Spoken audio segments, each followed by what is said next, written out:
Alright, time to start the build with the second half, which is going to be placing the motherboard in. I'm going to start with the PSU.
So guys, this is the completed build of the NZXT H510 Elite with Corsair and MSI components. I honestly did not expect it to look this good. I'm also going to show you a side profile, but I wanted to show you what the two LL front fans look like with the whole case. And I think these front fans actually look way better than the ones that come with the NZXT. They look much nicer than the NZXT AER fans. Of course, those come inbuilt with an RGB strip on top and the controller and everything. So it's much easier if you pick up this case to sort of just use those two front fans. And I think they're better airflow fans as well. And this case is super choked, so it's probably a good idea to use those fans if you have them, both for money and for airflow and cooling purposes. But of course, aesthetically, I think these LL fans look way better than the AER fans that come with it. I obviously had to install, like I said earlier in the last video, I had to install the Corsair Node Pro, which allowed me to run a channel of LL fans. So I have 6 LL fans here, 2 in the front, 1 rear exhaust, 1 top exhaust, and then 2 on the heatsink for push and pull. And then I have another 4 RGB strips, and I realized I can actually have 6 RGB strips. So because my GPU has no RGB on it, I sort of want to find ways to light it up, and I'll show you how I've done that. So I only have 4 in the system. I might add 2 more if I can find a good enough place for them. But yeah, I think the way this case looks right now, I'm super happy with this build. It looks a lot like the Dave 2D build. I don't know if you guys saw his video, but he just put one up of his H510 Elite build, and even he was using an air cooler instead of an AIO. So yeah, I was kind of inspired by him. That was one of the reasons I picked up this case. But man, I don't know. He used obviously the NZXT fans, but I am just so happy with the way this looks. When I look at I think from this angle it looks like those LEDs on the side aren't diffused, but they're actually behind the border. Only if you look at it from this angle do they look individual. So I'll just shift to that angle, and then we can talk about some of the build process and some of the things I ran into. But I just wanted to show you the case from this perspective as well, the way I'll be looking at it most of the time, and I'm floored by how good it is. We also have to talk about some of the downsides, because this is, like I said, a way more choked case. The temps have been way higher, and I'll talk about that. But yeah, let's start looking at it from the side now. So actually, here's what the case looks like from the side. And I think it looks really, really good. I think the two most striking aspects of it that really help it aesthetically are obviously the vertical GPU mount, and then these Sensei Mod sleeved PSU cables. So there's one up there with the CPU, there's 124 pin, and then there's the dual 8 pin for the GPU that I got with the set. So they come in these boxes by Sensei Mod. I got them off Amazon. I think they sell them in a few other places.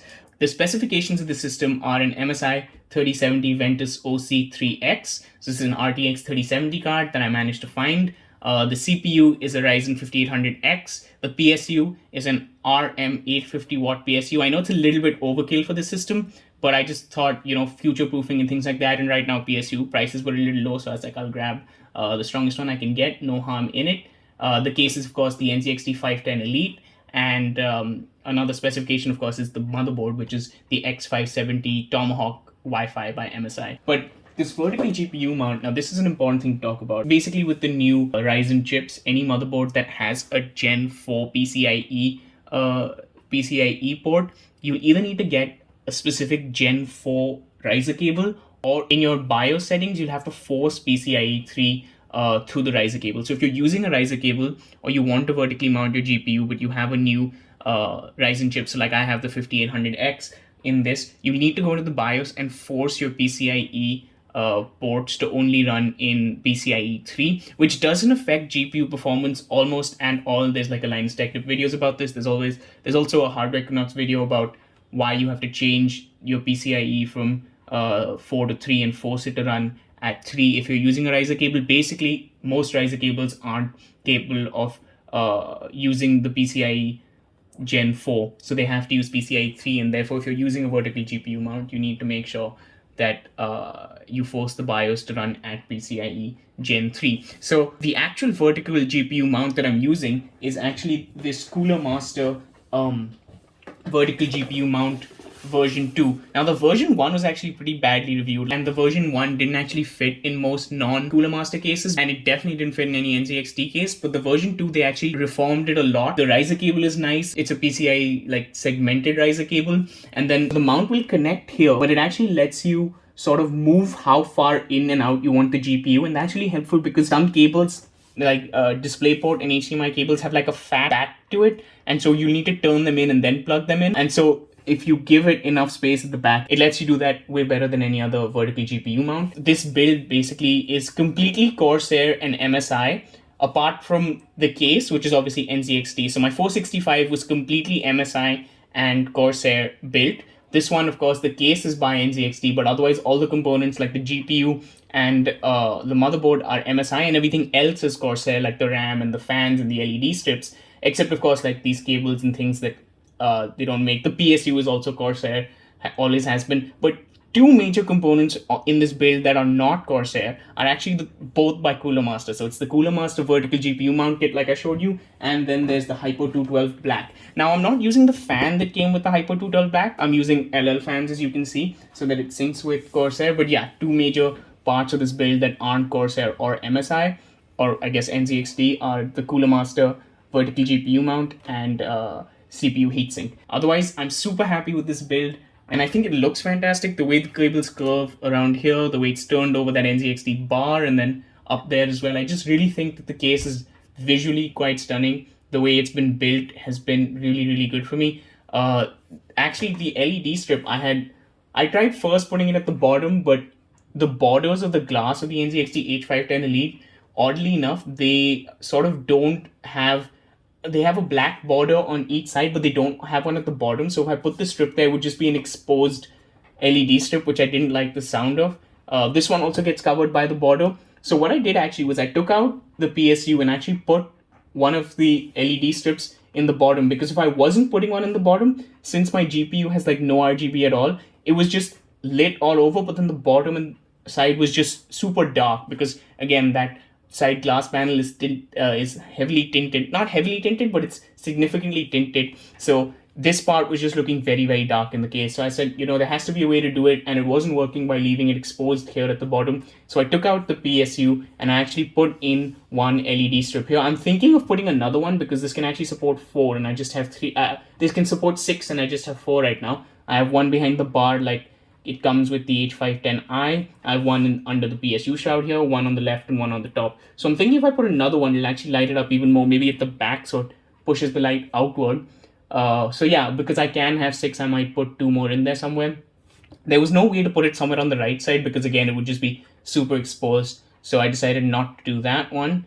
Apart from that, yeah, I think the case looks really good. Aesthetically, this is probably the best build I've ever made. And I've made some builds that I'm really proud of. The 465X build also I was very, very happy with, but it doesn't quite look nearly as nice as this. Like this, nothing really compares to something like this that I've built. But one of the major downsides, and the reason that I've been putting this video off actually, and I only made it in winter, is the fact that this case is really, really choked, right? And in fact, it even has a vertical GPU mount inbuilt, but it would be so stuck to the glass that that the GPU would not be able to pull air from anywhere, and choking a case like this that's already running so hot would just be like criminal. I wouldn't be able to work with it at all. Currently the temperatures aren't throttling even under load. I wanted to use an AIO, but I wasn't sure yet because the temperatures still aren't throttling, but they are higher. So in the 465, my CPU would idle around 42 to 48, and in this case, with the side panel on, the CPU actually idles at 52 to 56, which is much higher. It's not still in the range where the CPU will start throttling, but it is heated. So if I put my hand up here at the exhaust, it gets hot. Even when I took out the glass panel, I could just feel the heat inside this case. And it's still winter here, so when it gets like hot in Delhi, I might need to switch to an AIO or something like that. It's just that those have such a high rate of failure that I don't know, maybe I'll get a bigger CPU cooler or something. I don't know, I'm still thinking about that. But yeah, so my CPU now idles around 52 to 56, 52 under like no load, and then a little bit of load would push it up like 54 to 56, and then high loads, of course, it's the same. At high loads, they're actually both pretty similar. They go up to like 60 to 65. This one might actually push it a little bit more, but my GPU is also getting hotter than it was. Now, in that case, the GPU, even though it had lesser space to pull air from in the front, that was also vertically mounted, this GPU is getting hotter here because I think all the components are more cramped together and packed up. This also idles now around like 48 to 52 degrees Celsius when there's like close to no load or even just a little bit of load. So yeah, that is one of the major issues of sort of this case. It's being a little problematic. I don't see myself moving back to a different case or something like that because of how good this looks, but I will probably have to make a few adjustments. I'm actually thinking of doing a video where I'll unscrew this front panel, and if I can get myself to find someone to custom make like a front mesh panel, I'm going to do that, and then I'll compare temperatures, and I think that'll make a huge difference because the 465 had such a wide area that it would pull air through, and 3 front fans. This has only 2 front fans, and sort of the front intake isn't even from both sides. It's only from the right side and the bottom, and on top of that, it's close to the glass, so it's super choked. So, I mean, if this front panel goes, like I know a lot of people just get rid of the front panel at all. I think that looks odd, and it defeats the purpose of like such a nice case. But if I can get someone to make a nice front mesh panel for the H510 Elite, then I might compare temperatures of the system under load and see how it goes. But yeah, if you guys like the build and the video, please like and subscribe. If you want to see more stuff like this, if you want to see that video about switching out the front glass panel and things like that, let me know. I will be working on stuff all the time. I'm getting more and more into PC building and things like that. So stay tuned to see more. I hope you guys like it, and I will see you in the next one. Thank you.